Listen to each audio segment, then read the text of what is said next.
Bijan Robinson, yes, he's just phenomenal.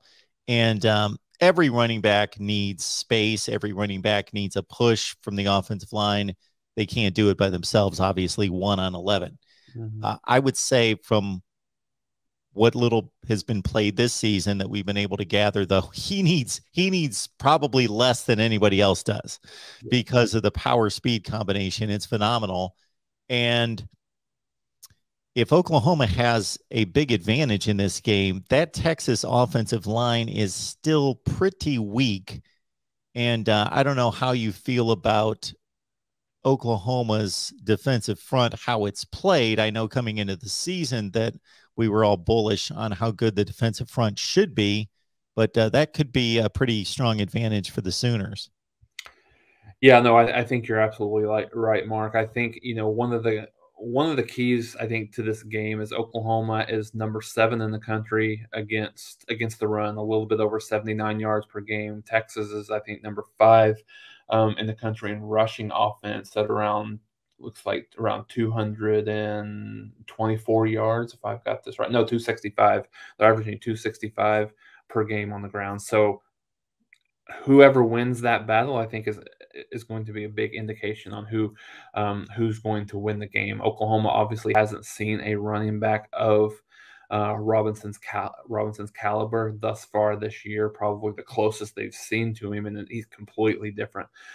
Back was Deuce Vaughn last week against Kansas State, which they limited him to 50 yards rushing, but he did get some yards out of the backfield as a receiver. So, yeah, no, I think you're right, Mark. I think Oklahoma's defensive line is still clearly the strength of the team.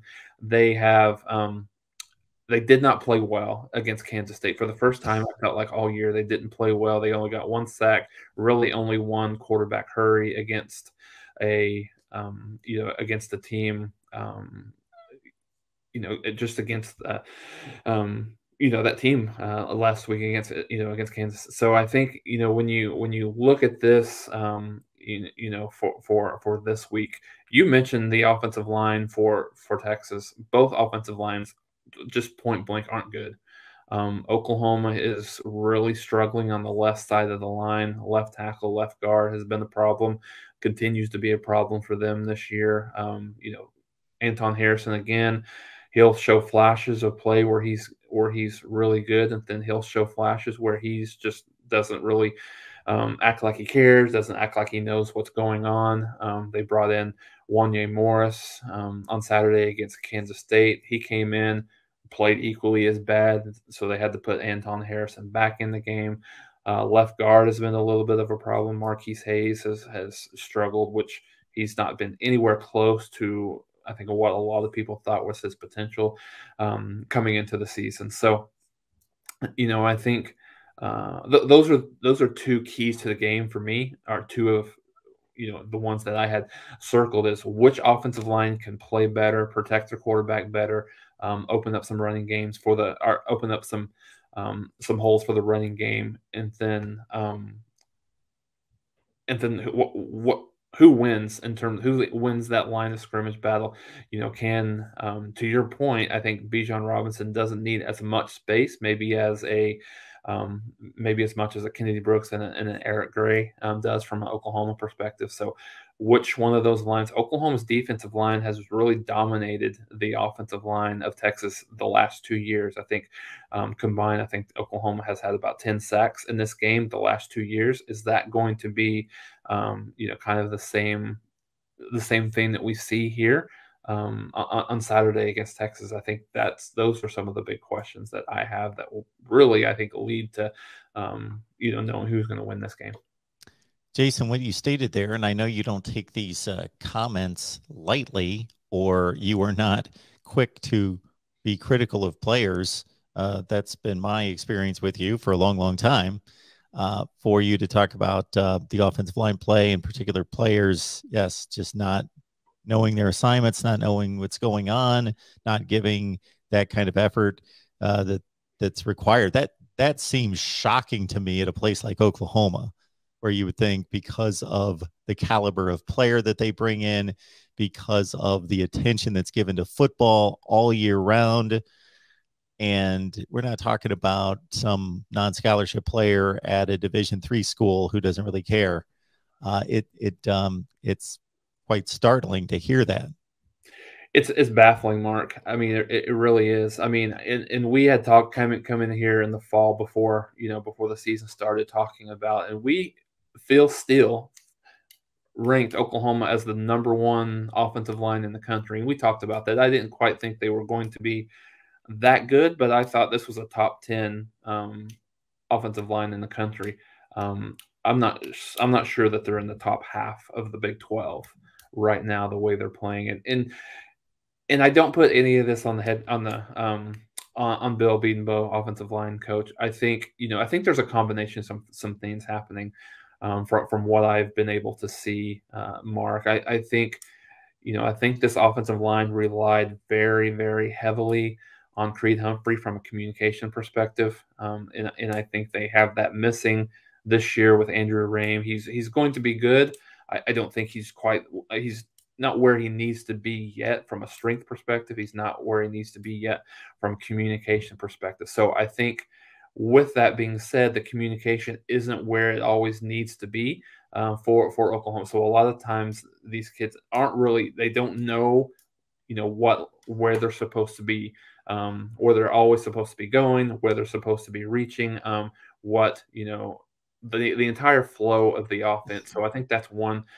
I think that's one thing. I think Marquise Hayes was a guy who's it's just that's the most mind-boggling thing to me, because he was a guy who very much flirted with going to the NFL, had changed his body, had lost a little weight. He's gotten a little bit more aggressive early on in practices, and just the way that he's played, not really finishing a lot of blocks, not aggressive, is just shocking. So they've played fairly well, Mark, on the right side of the line with Tyrese Robinson, who moved over from right guard to right tackle, and then Chris Murray at the right guard position. Those two have played well, but the left side has just been kind of shockingly bad. So when you put this in perspective, I know the season's young, and they can, at this point through 5 games, Oklahoma's averaging 38 points a game. That's the worst and I think Oklahoma people are very spoiled. 38 points a game. I mean, that's not terrible, right? But that's the worst offensive production that Oklahoma has had under Riley since they've been here. So when you put that into perspective, I mean, and that also comes with a 76 point win against Western Carolina. You take that one out of there, and it still drops dramatically. So I think a lot of the problems that Oklahoma has had offensively is there with that offensive line, and it's befuddling for me just kind of watching it coming into this, because Oklahoma under Bedenbaugh, they've not really struggled on the. I mean, probably last year was the worst offensive line that they've played. Or the last year as a whole offensive line, and this year it's not really been as good, anywhere near as good, to be honest, as it has in the past. So yeah, the silver lining was they did play a little bit better last week. Offense was much better just overall against Kansas State. Didn't punt the ball one time. There was only the one turnover, so they played better, but they've got to get much better to get where they want to go.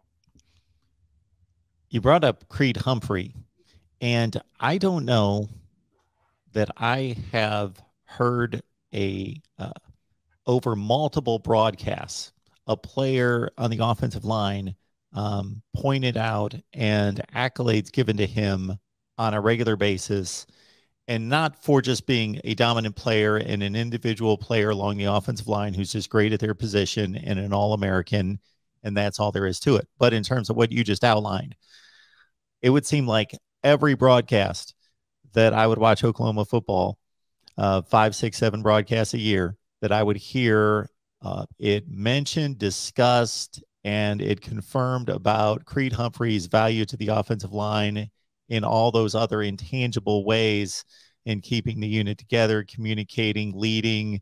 And so his loss cannot be overstated.